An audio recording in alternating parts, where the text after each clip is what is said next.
نحمده ونصلي على رسوله الكريم اما بعد فاعوذ بالله من الشيطان الرجيم بسم الله الرحمن الرحيم رب اشرح لي صدري ويسر لي امري واحلل عقدة من لساني يفقهوا قولي۔ قرآن پاک میں ایک عورت کے لیے ایک لفظ ہے لباس، ایک ہے ثیاب، ایک ہے جلباب۔ یہ تو ہے لفظوں کا استعمال، لباس، ثیاب، جلباب، یہ 3 لفظ قرآن نے استعمال کیے۔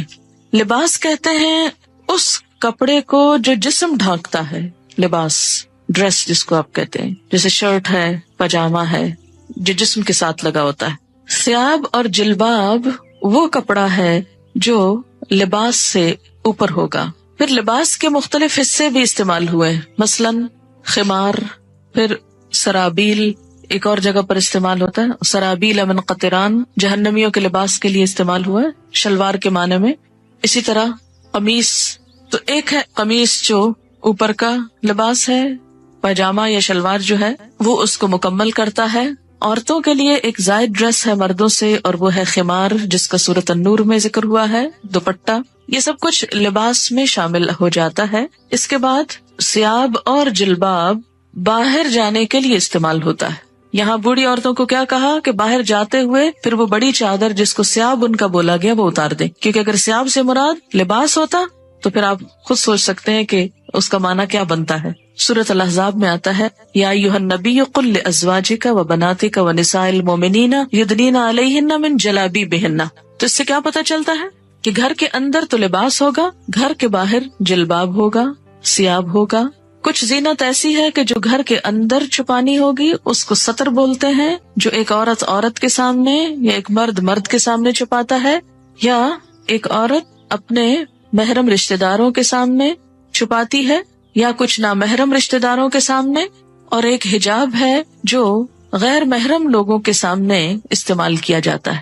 یہ ہے خلاصہ اس حکم کا جو ایک عورت کو اپنے جسم کی حفاظت کے لیے قرآن پاک میں دیا گیا ہے۔ پہلی چیز کیا ہے یہ سمجھ لیجئے کہ لباس کس کا نام ہے، ثیاب کس کا نام ہے، حجاب کس کو کہتے ہیں، کیونکہ حجاب کا لفظ بھی آتا ہے، یعنی لفظ حجاب بھی استعمال ہوا ہے۔ حجاب کہتے ہیں پردے، آڑ، اوٹ کو۔ سورۃ الاحزاب میں آتا ہے ازواج مطہرات کو حکم دیا گیا وَإِذَا سَأَلْتُمُوهُنَّ مَتَاعًا فَاسْأَلُوهُنَّ مِن وَرَاءِ حِجَاب، جب تم ان سے کوئی چیز مانگو تو حجاب کے پیچھے سے مانگو۔ تو حجاب ضروری نہیں کہ جسم پر ہو، حجاب کا لفظ جسم کے لیے بھی استعمال ہو سکتا ہے، جسم کے اوپر کپڑے کے لیے، یا آڑ یا اوٹ کی بات ہے، مثلاً دروازے کے اوپر جو پردہ لٹکا ہوا ہے، یا کسی بھی ایسی جگہ پر کہ جو عورتوں کے بیٹھنے کی جگہ ہے جس کے پیچھے وہ چھپ کر بیٹھی ہوئی۔ حجابہ کا مطلب ہوتا ہے چھپنا۔ یا بنی آدم، اے آدم کی اولاد۔ بنی ویسے تو ابن سے ہے اور اس کی جمع بنین ہے، اور مضاف ہونے کی وجہ سے نون اڑ گیا ہے تو بنی آدمہ رہ گیا بنین آدمہ کی بجائے، لیکن مراد اس سے مرد اور عورتیں سبھی ہیں۔ جب بنی آدم کہا جاتا ہے یا جیسے بنی اسرائیل کہا جاتا ہے تو اس سے مراد بنی اسرائیل کے صرف مرد نہیں عورتیں بھی ہیں، تو یہاں بھی بنی آدم سے مراد مرد و عورت دونوں ہیں۔ اے آدم کے بچوں، اے آدم کی اولاد، اے انسانوں، قد انزلنا علیکم لباسا، یقیناً ہم نے تم پر لباس اتارا ہے۔ انزلنا ہم نے نازل کیا، علیکم تم پر، لباسن لباس، یعنی انسان کے اندر لباس پہننے کا جذبہ یا خیال ہم نے اس کے دل میں ڈالا۔ اسی لیے حضرت آدم علیہ السلام اور حضرت حوا کا جب شاہی لباس اترا، جنت کا لباس، تو کیا ہوا؟ فوراً ہی پتوں سے اپنے آپ کو ڈھانپنے لگے۔ تو یہ کیا تھا؟ وہی الہام یا وہی جبلت جس پر انسان پیدا ہوا ہے۔ قد انزلنا علیکم لباسا، ہم نے تم پر لباس اتارا ہے، یواری سوآتکم، جس کا مقصد کیا ہے؟ یواری، جو چھپاتا ہے، سوآتکم، تمہارے جسم کے قابل شرم حصوں کو، تمہاری شرم گاہوں کو۔ سوآت سوآتن سے ہے، لاش کے لیے بھی لفظ پیچھے استعمال ہوا ہے۔ سو اس کا مادہ ہے روٹ، جس کا مطلب ہی برا ہے، برائی۔ وریشا، اور زینت۔ ریش عربی میں پرندے کے پر کو کہتے ہیں، ریشتن فیدر کے لیے استعمال ہوتا ہے۔ پرندے عموماً اپنے پروں کی وجہ سے ہی پہچانے جاتے ہیں، اور یہ پر ان کے لیے پہچان کے علاوہ خوبصورتی کا ذریعہ بھی ہیں۔ اسی لیے ریشہ کا ترجمہ زینت کیا گیا ہے۔ زینت کے علاوہ پر حفاظت کا ذریعہ بھی ہیں، گرمی سردی سے بچاؤ کا ذریعہ بھی۔ تو یہاں پر لباس کے دو مقاصد بتائے گئے، نمبر 1 کہ وہ جسم کو ڈھانپے، اور نمبر 2 انسان کو حسن بھی بخشے، انسان کے لیے زینت حاصل کرنے کا ذریعہ بھی ہو، خوبصورتی کا سامان بھی ہو۔ عموماً ہمارے ہاں یہ تصور پایا جاتا ہے کہ اگر کوئی شخص نیک ہے، پارسا ہے، تو اسے کھدر کا لباس پہننا چاہیے، یا بے ڈھنگا لباس ہونا چاہیے، یا اس کے ساتھ خوبصورتی کا کوئی تعلق نہیں۔ قرآن کی یہ آیت اس تصور کی تردید کرتی ہے۔ اگرچہ یہ ضرور ہے کہ لباس سادہ ہو، کمفرٹیبل ہو، انسان اسے پہن کر کام کر سکے، لیکن یہ نہیں کہا گیا کہ وہ دیکھنے والے کی شخصیت کو بدنما کر دے۔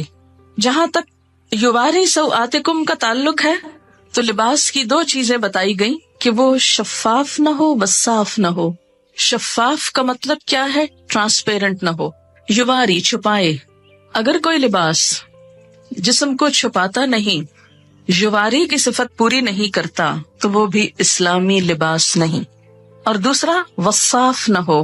وصاف کا کیا مطلب؟ اتنا ٹائٹ نہ ہو کہ جس سے جسم کے اعضاء الگ الگ نظر آنے لگے۔ نہ مردوں کے لیے یہ پسندیدہ ہے اور نہ ہی عورتوں کے لیے۔ اب آپ دیکھیں کہ یہ جو شرط لگائی گئی، یواری، جو چھپائے، اب ذرا سب اپنے اپنے لباس کو دیکھیں، کہیں آپ کا جسم جھلک تو نہیں رہا؟ دیکھیں نا، خود کو نہیں دیکھ سکتے، خود کو نہیں دیکھ سکتے، شرم، اپنے آپ سے شرم، تو دوسروں سے شرم نہیں آتی، اور اس سے بڑھ کر اللہ سے نہیں آتی۔ ہم مسلمان ہیں، ہم اس وقت سب سے زیادہ مقدس محفل میں بیٹھے ہوئے ہیں۔ اگر اس محفل میں بیٹھ کر اللہ کا حکم پورا نہیں کر سکتے، کہاں کریں گے؟ فطرت میں ہے نا، اس لیے ابھی دین سے نہیں پوچھیں، فطرت سے پوچھیں۔ تو میں نے آپ سے کہا تھا کہ ہم سب اس آیت کی روح سے خود کو پرکھتے۔ آپ نے کہا خود کو نہیں دیکھ سکتے، اب اس طرح کریں کہ ہر ایک اپنے سے دائیں طرف بیٹھے ہوئے شخص سے کہے کہ وہ اس کو دیکھے۔ ہر شخص پہلے اپنے دائیں طرف والے سے پوچھے، یعنی پیئرز میں ہو جائیں نا، 2 ہو جائیں، پھر اس کے بعد ہر 2 شخص ہو جائیں، اور پھر دونوں ایک دوسرے کا لباس دیکھیں ذرا، اور کیا دیکھ کر بتائیں گے کہ کیا آپ کا جسم اس سے جھلک رہا ہے یا نہیں۔ یہ دین، ابھی دین کی بات نہیں ہو رہی، یہ فطرت کی بات ہو رہی ہے نا۔ دیکھیں آپ کے جو ماں باپ تھے سب سے پہلے والے، آدم اور حوا، ان کو کسی نے سکھایا تھا؟ کسی نے نہیں بتایا، لیکن پیور تھے نا۔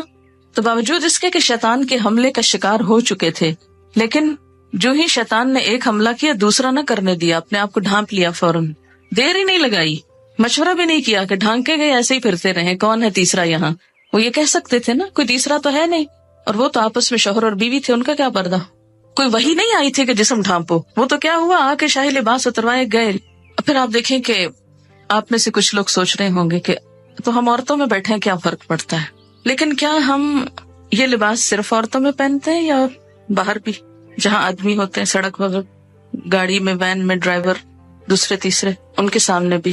اور پھر تیسری چیز یہ کہ اسلام کی روح سے نہ پوچھیے نہ بتائیے، صرف فطرت کے اعتبار سے پوچھیے کہ گھٹنوں سے اوپر کا حصہ جو ہے نا، یہ خاص طور پر قابل شرم ہے نا، جس کو ران بولتے ہیں، اوپر کا حصہ، ٹانگ کے اوپر کا حصہ جو ہے، آپ دیکھیں کہ کیا یہ عورتوں کو بھی دکھانا چاہیے؟ نہیں، عورتوں کو بھی نہیں دکھا سکتے، پنڈلیوں کی حد تک خیر ہے، لیکن گھٹنا میں نی، جو نیز ہے آپ کے، اس سے اوپر عورت بھی نہیں دیکھ سکتی۔ اسی طرح پیٹ، کمر، یہ حصے، تو آپ اپنی اپنی لباس کو چیک کریں کہ کیا آپ کے بیٹھنے کے انداز سے، کیونکہ میں جب یہاں سے پڑھا رہی ہوتی ہوں نا، بعض اوقات میری نظر پڑ جاتی ہے اور پڑھانا میرے لیے مشکل ہو جاتا ہے، لیکن میں نے اتنے دن اس لیے خاموشی اختیار کی کہ میرا حکم آپ کیوں مانے؟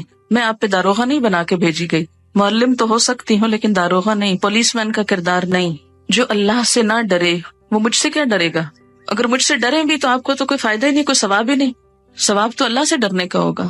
کتنا کپڑا لگ جائے گا، یا کیا ایسا مٹیریل اویلیبل نہیں؟ اگر نہیں تو اویلیبل کر لینا چاہیے، یا اس کے اوپر کچھ اور پہن لینا چاہیے جس سے وہ ڈھک جائے، کیونکہ بخاری اور مسلم کی حدیث ہے، صنفان من اہل النار لم ارہما آگ میں جانے والوں کے دو گروہ جنہیں میں نے نہیں دیکھا.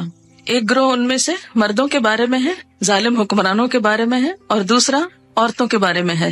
حدیث کے الفاظ ہیں، یہ میرے الفاظ نہیں کہ مت سوچیں کہ آپ یہ کیسی باتیں کر رہی ہیں اور ہم کو یہ ڈرا رہی ہیں اور یہ کہہ رہی ہوں. میں تو کوئی حیثیت نہیں رکھتی کہ آپ کو کچھ بھی کہوں. نبی صلی اللہ علیہ وسلم کے الفاظ ہیں، اور جو آپ پر ایمان لاتا ہے آپ کی بات کو بھی اسے ماننا چاہیے، ورنہ تو ماننے کا کوئی مقصد نہیں. اور اگر ہم چاہتے ہیں کہ قیامت کے دن آپ ہماری شفاعت کرائیں، آپ ہمیں حوض کوثر سے پانی پلائیں، حشر کے میدان میں جہاں اتنی گرمی ہوگی کہ ہر شخص، حدیث میں آتا ہے ہر شخص عطش پیاس کی رٹ لگائے ہوئے ہوگا، ہر شخص پسینے میں ڈوبا ہوا ہوگا، جس کی تھوڑی سی جھلک آپ کو ہلکی سی، اس سے 70 گنا 70 ڈگری ٹیمپریچر زیادہ کہہ لیں. سورج قریب ہوگا، کوئی چھت سایہ بھی نہ ہوگا سوائے رحمان کے عرش کے سائے کے، کہ جس کے نیچے مخصوص لوگ جا سکیں گے، ہر ایک نہیں پہنچ سکے گا وہاں. آپ صلی اللہ علیہ وسلم اپنی امت کو حوض کوثر سے پانی پلائیں گے، اور جس کو ایک دفعہ پلائیں گے دوسری دفعہ اس کو پیاس نہ لگے گی. ہم اپنے اس لباس میں آپ کے سامنے جا سکتے ہیں. مثلاً سوچئے کہ جیسے تصور میں لائیے کہ نیچے آپ صلی اللہ علیہ وسلم تشریف رکھتے ہیں اور آپ لفٹ سے اترے ہیں، سیڑھیوں سے اترے اور آگے آپ کی ملاقات ہو جاتی ہے ان سے، فیس کر سکتے ہیں ان کو، تو وہاں ان سے حوض کوثر سے پانی لے کے کیسے پئیں گے اگر ایسے عمل ہوئے. آپ نے فرمایا نساء کاسیات عاریات، نساء عورتیں، کاسیات لباس پہنے ہوئے، کاسیہ کسوہ سے ہے، کاسیات عاریات، عاریہ عورت سے، عاریہ ننگی، عریانی سے، ایسی عورتیں جو لباس پہن کر بھی ننگی ہوں گی، obviously یعنی جسم اس میں سے جھلک رہا ہوگا. نساء کاسیات عاریات رؤوسہن کاسمنۃ البخت، ان کے سر اونٹ کی کوہان کی طرح اونچے اٹھے ہوئے ہوں گے.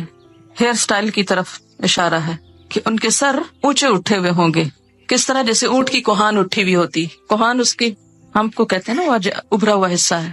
فرمایا لا يدخلن الجنت، یہ جنت میں داخل نہ ہو سکیں گی، ولا یجدن ریحھا، اور اس کی خوشبو بھی نہ پا سکیں گی، حالانکہ اس کی خوشبو دور دور تک پھیل رہی ہوگی. تو قرآن کا یہ حکم ہمیں کیا بتاتا ہے کہ ہم ایسا لباس پہنیں جس سے ہمارے سطر ڈھک جائیں. اسی لیے ہمیں جو دعا سکھائی گئی لباس پہن کر وہ کیا ہے؟ الحمدللہ الذی کسانی، اللہ کا شکر جس نے مجھے لباس پہنایا، ما اواری بہی عورتی، جس سے میں اپنے عریانی کو چھپا سکتا ہوں. تو اس دعا میں بھی یہی لفظ ہے، وَأَتَجَمَّلُ بِهِ فِي حَيَاتِي، اور میں اپنی زندگی میں اس سے خوبصورتی حاصل کرتا ہوں. تو لباس کا دوسرا مقصد کیا ہے؟ وریشا، خوبصورت لباس ہو. خوبصورتی پسندیدہ ہے، لباس میں ڈیزائننگ میں حرج نہیں. ایک آدمی نے پوچھا یا رسول اللہ صلی اللہ علیہ وسلم، ایک آدمی کو یہ پسند ہے کہ اس کا لباس خوبصورت ہو، تو کیا یہ تکبر ہے؟ آپ نے فرمایا ان اللہ جمیل، بے شک اللہ خوبصورت ہے، یحب الجمال، خوبصورتی کو پسند کرتا ہے. اللہ تعالیٰ خود خوبصورت ہے، خوبصورتی کو پسند کرتا ہے. تکبر تو حق کو نہ ماننے اور دوسروں کو حقیر سمجھنے کا نام ہے. تکبر کیا ہے؟ حق کو نہ ماننا، بات سمجھ بھی آ جائے قبول نہ کرنا. جیسے آج یہ بات ہوئی، اب آپ میں سے کچھ لوگ اپنے عمل کو بدل لیں گے اور کچھ پرواہ بھی نہیں کریں گے، کوئی نہ کوئی تعویل ڈھونڈ لیں گے. کسی کا تو کچھ نقصان نہیں اس میں، ان کا اپنا ہی ہے. فرمایا تکبر تو حق کو نہ ماننا اور دوسروں کو حقیر سمجھنا ہے. البتہ شہرت کے لیے لباس پہننے پر وعید ہے. شہرت کا لباس، دکھاوے کا، دوسروں کو مروب کرنے کا. حدیث پاک میں ہے من لبس ثوب شہرت فی الدنیا البسہ اللہ ثوب مذلت یوم القیامہ، جو شخص دنیا میں شہرت کا لباس پہنے گا اللہ قیامت کے دن اسے ذلت کا لباس پہنائے گا. مشکات کی روایت ہے. لباس قیمتی بھی ہو سکتا ہے لیکن اپنی حیثیت کے مطابق، اسراف نہ ہو. یہ نہیں کہ کھانے کو ہے نہیں اور ساری آمدنی لباس پر لگ رہی ہے، پوری کی پوری تنخواہ خواتین کی صرف لباس کی خریداری میں چلی جائے تو یہ اسراف ہوگا. مثلاً آپ صلی اللہ علیہ وسلم نے ایک مرتبہ ایک چادر پہنی جس کی قیمت 1000 روپے کے برابر تھی. اب 1000 روپے کی ویلیو بھی بدلتی رہتی ہے. اسی طرح امام ابو حنیفہ رحمۃ اللہ علیہ کی ایک چادر تھی جس کی قیمت 400 اشرفیاں تھی. 400 اشرفیاں، اشرفی کس کا سکہ ہوتی؟ سونے کا. تو اس سے آپ اندازہ لگائیں کہ کتنی مہنگی ہوگی. خاص موقعوں پہ پہنتے تھے. اس کا یہ مطلب نہیں کہ ہم لاکھوں کا دلہن کا جوڑا بنا کے بیٹھ جائیں کہ امام ابو حنیفہ کی چادر ایسی تھی. وہ جوڑا اور اس میں بہت فرق ہے. مسند علم پر قیمتی لباس پہن کر بیٹھنا وہ اور چیز ہے، لیکن ایک دکھاوے کے لیے، ایک ریاکاری کے لیے، دوسروں پہ روب جمانے کے لیے اتنا پیسہ خرچ کرنا بالکل مختلف چیز ہے. امام مالک کے حالات زندگی میں آپ نے پڑھا ہوگا کہ وہ جب حدیث کے درس کے لیے آتے تھے تو روزانہ نیا جوڑا پہنتے تھے اور ایک دفعہ پہننے کے بعد اس کو صدقہ کر دیتے تھے. یعنی جو لباس ایک دفعہ پہنتے تھے وہ دوبارہ نہیں پہنتے تھے. نہایت خوبصورت، صاف ستھرا، عمدہ لباس ہوتا. جب ان سے پوچھا گیا کہ آپ ایسا کیوں کرتے ہیں تو وہ کہتے کہ نبی صلی اللہ علیہ وسلم کی حدیث یا آپ کی مجلس کے وقار کے لیے، کیونکہ ہر مجلس کا ایک وقار ہوتا ہے. اتنے بڑے انسان کے نام پر قائم کی ہوئی مجلس میں سب سے بہترین لباس پہنتا ہوں، اور جب مجلس ختم ہوتی لباس اتارتے اور صدقہ کر دیتے، اپنے شاگردوں کو دے دیتے. ان کے ہاں ایسا ہوتا تھا کہ مختلف لوگ مسلسل آتے، کچھ عرصہ رہتے، ان سے سیکھتے، پھر آگے چلے جاتے. تو یہ طالب علم بھی ہوتے تھے، مسافر بھی ہوتے تھے، اور ان کے پاس یہ لباس کہاں سے آتے تھے؟ ان کے مختلف شاگردوں کی طرف سے جو چلے جاتے. وہ پھر بعد میں ہدایہ بھیجتے اور وہ ان کو ان کی خوشی کی خاطر استعمال کرتے اور ساتھ ہی صدقہ کر دیتے. ہمارے ہاں تو تصور ہے نا کہ صدقہ صرف اس چیز کا ہو سکتا ہے جو گھسی پٹی، بیکار، فضول ہو جائے، جس کا اب آئندہ کوئی استعمال ہے ہی نہیں، اس کو صدقہ کر دو. لیکن کوئی چیز جو استعمال کے تھوڑے سے بھی قابل ہو اسے رکھے رکھو، چاہے استعمال کا موقع ملے یا نہ ملے. تو اصل چیز جس سے بچنا چاہیے وہ دو ہیں، ایک تو ریاکاری، اسراف، اور دوسرے بے حیائی کا لباس. لباس انسان کی شخصیت کا بھی پتہ دیتا ہے. لباس انسان کے باطن کا رنگ ہوتا ہے کہ وہ اندر سے کیسا ہے. جیسا وہ اندر سے ہوتا ہے ویسے ہی وہ لباس پہنتا ہے. ہر شخص کی اپنی ایک چوائس ہوتی، اپنا اس کا ایک ڈیزائن ہوتا ہے، اپنا ایک سٹائل ہوتا ہے. پھر جو خوبصورت بات یہاں پتہ چلتی ہے وہ یہ ہے کہ خوبصورت لباس کو ریش، پر سے تشبیہ دی گئی. اس وقت کچھ پر آپ کو دکھانے کے لیے لائے ہیں. ذرا ان پروں کو آپ دیکھیے کہ کوئی انسان ایسی خوبصورت چیز بنا سکتا ہے. یہ آپ دیکھیں، اس کا کبھی قریب سے آپ شیڈ دیکھیں تو آپ حیران ہو جائیں، کیونکہ ہم دیکھتے بھی ہیں نا مور، تو کہاں دیکھتے ہیں؟ دیکھتے ہی نہیں. ہم اپنے لباس نہیں دیکھتے تو موروں کے کہاں دیکھیں گے؟ ابھی آپ کہہ رہے تھے نا، دیکھا ہی نہیں جاتا. کس قدر خوبصورت، ایسے لگتا ہے جیسے کسی نے دھاگے سے باقاعدہ وہ کڑھائی کی ہوئی ہے، اور اتنے خوبصورت شیڈ، اتنے زبردست کہ انسان حیران رہ جاتا ہے. اور ایسا تھریڈ، اتنا سلکی تھریڈ تو ہم ویسے خود بھی پروڈیوس نہیں کر سکتے. اس میں وہ نظافت اور لچک، اور پھر آپ دیکھیں کہ کس خوبصورت طریقے سے اس کی آؤٹ لائن بنائی ہوئی ہے، اور آؤٹ لائن کے ساتھ بھی شیڈز ہیں. اور پھر جو پر اٹھے ہوئے ہیں یہ آپ دیکھیں کتنی ترتیب کے ساتھ، جیسے کسی نے باقاعدہ ٹرمنگ کی ہوئی. یہ خود ہی بن گئے، خود نہیں بن سکتے. اللہ تعالیٰ نے پرندوں کو تو خود ہی دے دیا، خود ہی پہنا دیا. ہمیں عقل دی اور کیا کہا؟ استعمال کرو اور اپنے لیے خوبصورت لباس بنا لو. اب دیکھیں کہ جب بہت سارے لوگ ایسی کڑھائی وغیرہ کرتے ہیں تو ان کی، یعنی کڑھائی والے کپڑے پہننا منع نہیں ہے، تقویٰ کے خلاف نہیں ہے، ان کا بھی روزگار ہو جاتا ہے. کئی دیہاتوں میں بیٹھی لڑکیاں، بچیاں جو اپنی زندگی، جن کو اور کوئی کام کرنے کو نہیں، کوئی پڑھ لکھ نہیں سکتی، کتنی خوبصورت خوبصورت چیزیں بناتی، لیکن ہم ان پہ بڑا ظلم ڈھاتے ہیں کہ بہت ہی اونے پونے داموں لے کر ان کی آنکھوں سے اور ان کے صلاحیتوں سے مذاق کرتے ہیں. پھر اسی طرح آپ دیکھیں، اس میں بھی آپ دیکھیں کیسا شیڈ ہے، اتنا خوبصورت. اور ان کی جو نرمی اور ملائمت ہے، ہم بھی اتنے عقل مند نہیں کہ اتنے خوبصورت کپڑے پہننا جانے. ہمارے کپڑے تو خوب اکڑے ہوئے ہوتے، انکمفرٹیبل، کہ جس میں سانس نہ آئے، کام نہ کر سکیں. پرندوں کے پر خوبصورت ہونے کے ساتھ ساتھ اتنے پریکٹیکل ہوتے ہیں کہ ان کو اپنا کام کرنے میں کوئی دشواری نہیں ہوتی. ہم بعض اوقات خوبصورت لباس پہننے کے شوق میں ایسا لباس پہن لیتے ہیں کہ جو بالکل پریکٹیکل نہیں ہوتا. پڑھاتے وقت اگر ساتھ یہ بھی دکھایا جائے تو تھوڑی سی فیلنگ اچھی آتی ہے کہ اللہ تعالیٰ نے کیا کیا خوبصورتی پیدا کی اور کس کے لیے پیدا کی. یہ پرندے ادھر ادھر اڑتے پھرتے، ان بیچاروں کو تو خود تو کلرز پتہ نہیں اپنے نظر بھی آتے ہیں کہ نہیں. یہ کلرز دیکھنے کی صلاحیت بھی انسان کو ملی.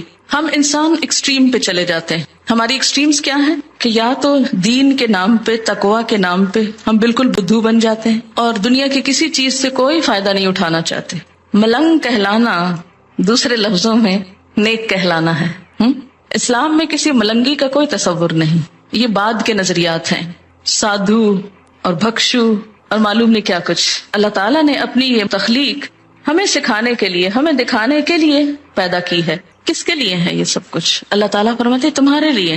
ہمارے لیے کیا؟ کہ ہم اس سے سبق سیکھیں. انسان نے جانوروں سے بھی بہت کچھ سیکھا ہے.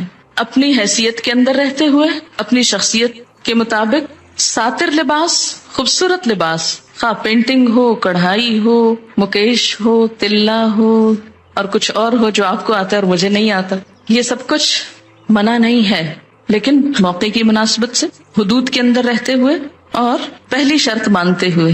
یواری سواتکم، معلوم نہیں شیطان نے ہمیں کیوں سجھا دیا کہ ننگا ہونا زیادہ خوبصورتی ہے اور جسم کی نمائش کو خوبصورتی بنا دیا. سی تھرو کپڑے پہنانا زیادہ عقل مند کہلانے کا سبب سمجھایا، حالانکہ ایسا نہیں ہے.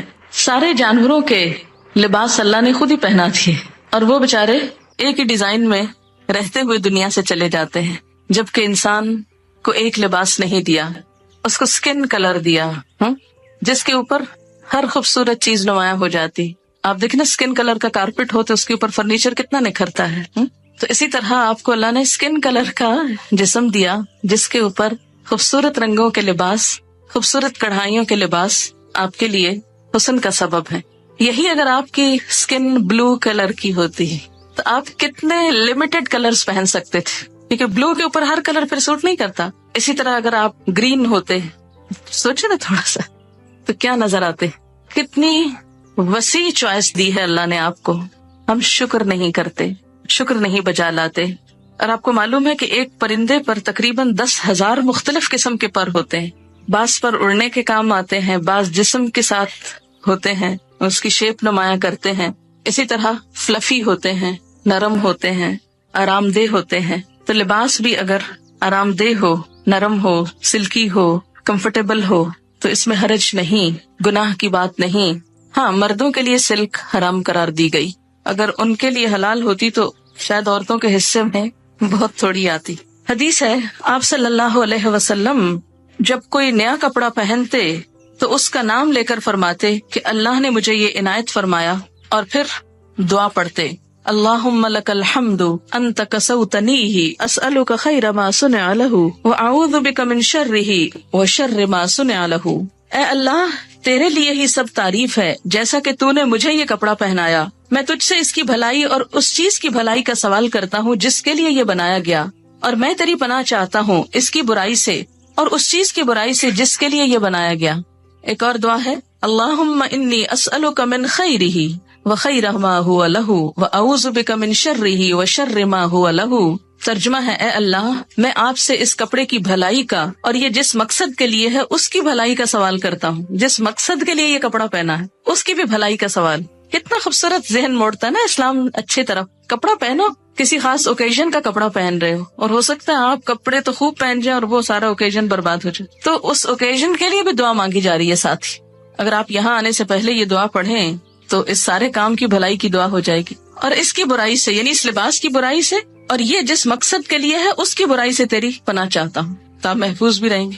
حضرت عمر فرماتے ہیں نبی صلی اللہ علیہ وسلم نے فرمایا نئے کپڑے پہنتے ہوئے یہ دعائیں پڑھیں الحمدللہ الذی کسانی ما اواری بہ عورتی واتجمل بہ فی حیاتی. سب تعریف اللہ کے لیے ہے جس نے مجھے یہ کپڑا پہنایا جس سے میں اپنے شرم کی چیز چھپاتا ہوں اور اپنی زندگی میں اس کے ذریعے خوبصورتی حاصل کرتا ہوں، اور پھر پرانے کپڑے کو صدقہ کر دے تو زندگی میں اور مرنے کے بعد خدا کی حفاظت اور خدا کے چھپانے میں رہے گا، یعنی اس کا عیب ڈھک جائے گا. جب ننگا ہوتا ہے نا تو فرشتے ساتھ چھوڑ دیتے ہیں جو حفاظت کرتے ہیں. جو ہی فرشتے ساتھ چھوڑتے شیطان حملہ آور ہوتا ہے. اگر آپ بسم اللہ پڑھ کر اپنے لباس اتار کر چینج کرتے وقت یا نہاتے وقت تو انشاءاللہ تعالی بہت سی چیزوں کے شر سے محفوظ رہیں گے.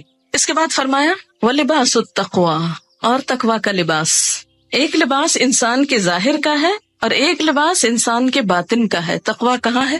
دل میں. التقویٰ ہاں ہونا، تقویٰ یہاں ہے، اندر ہے، دل میں ہے. تو دل کا لباس جس طرح ظاہر کو خوبصورت بنانا ضروری ہے اور اس کو چھپانا ضروری ہے، اسی طرح باطن کو بھی، اندر کو بھی خوبصورت بنانا ضروری ہے. ظاہر تو لوگ دیکھتے ہیں، باطن اللہ دیکھتا ہے. ہم لباس میں کتنا زیادہ اس بات کا خیال کرتے ہیں کہ لوگ کیا کہیں گے. لوگ کہیں گے لو ہر وقت ایک ہی لباس پہنا ہوتا ہے، روز وہی، ہر پارٹی میں وہی، اور صرف لوگوں کی نظروں میں جچنے کے لیے ہم کتنی بڑی بڑی رقمیں خرچ کر دیتے ہیں، کتنے بازاروں کے ٹیلرز کے پاس چکر لگاتے ہیں، کتنا پیسہ لگاتے ہیں. مکان بنانے کے بعد جو زیادہ خرچ آتا ہے کھانے پینے سے بھی بڑھ کر وہ عموماً لباس پر ہوتا ہے. لیکن اندر کے لباس کو خوبصورت بنانے کے لیے جسے صرف اللہ دیکھتا ہے اس کے لیے ہم کیا کرتے ہیں؟ لباس التقویٰ، تقویٰ کا لباس باہر بھی ہوگا. ظاہر ہے کہ وہ جب اللہ کی مرضی کے مطابق ہوگا تو تقویٰ کا ہوگا، اور اگر شیطان کی مرضی کے مطابق ہے، یاد رکھیے شیطان نے لباس اتروائے تھے. تو اگر ہم اللہ کی مرضی کا نہیں پہنیں گے تو مطلب کیا ہے کہ شیطان کی مرضی کا ہے، تو وہ تقویٰ کا لباس نہیں ہو سکتا. جو ایک شیطانی لک دیتا ہو یا شیطان کو خوش کرتا ہو. اور اسی طرح اندر کا لباس، دل کا لباس اللہ کا خوف. تقویٰ کیا ہے؟ اللہ کا خوف، حق کو مان لینا، اپنے لیے اور دوسروں کے لیے ایک ہی معیار، خود کو بندہ سمجھنا، تواضع اختیار کرنا، یہ سب کچھ اندر کے لباس میں ہے. اپنے دل کو، اپنے اندر کو حسد، بغض، نفرت، عداوت سے پاک کرنا. وہ چیزیں جو ہم ظاہر نہیں کر سکتے اندر بھی جمع نہ کر کے رکھیں. آپ کسی سے نفرت کرتے ہیں، ظاہر نہیں کر سکتے تو کوشش کریں اندر سے بھی نکل جائے، اس پہ توجہ نہ دیں. پھر فرمایا ذالک خیر، یہ اچھا ہے، یہ زیادہ اچھا لباس ہے. ظاہری لباس پہ تو بہت وقت لگاتے ہو، توجہ دیتے ہو، اندر کے لباس کو بھی توجہ دو، اور یہ زیادہ اچھا ہے. جسے تقویٰ کا لباس مل گیا اسے سب کچھ مل گیا. لعلہم یذکرون، شاید کہ وہ نصیحت پکڑیں، شاید کے بات سمجھ جائیں. اللہ تعالیٰ یہ کیوں کہہ رہے ہیں شاید کے؟ یہ کیوں نہیں کہتے وہ ضرور مان جائیں گے، ضرور نصیحت قبول کریں گے؟ اللہ تعالیٰ سچ فرما رہے ہیں نا. شاید کے کیوں کہہ رہے ہیں؟ شاید کے اس لیے کہ ہم ہیں ہی ایسے کہ جن سے شاید ہی کی توقع ہے. شاید یہ کر لیں، ضروری نہیں کہ کریں، اور اللہ کو تو کوئی پرواہ نہیں، نہ بھی کریں. ہاں، جانا اسی کے پاس ہے. لعلہم یذکرون. سورۃ النور، نور کا مطلب ہے روشنی، اور اگر سورۃ نور پڑھی ہی نہ جائے تو روشنی کہاں سے آئے گی؟ اس میں خاص طور پر خواتین کے لیے روشنی ہے، بہت سی ہدایات ہیں. سب سے پہلی آیت ہے سورۃن، ایک سورت ہے، انزلناہا، جسے ہم نے نازل کیا ہے، وفرضناہا، اور اس کو ہم نے فرض کیا ہے، یعنی لازم قرار دیا ہے. اس کے احکامات جو ہیں ان سے فرار نہیں.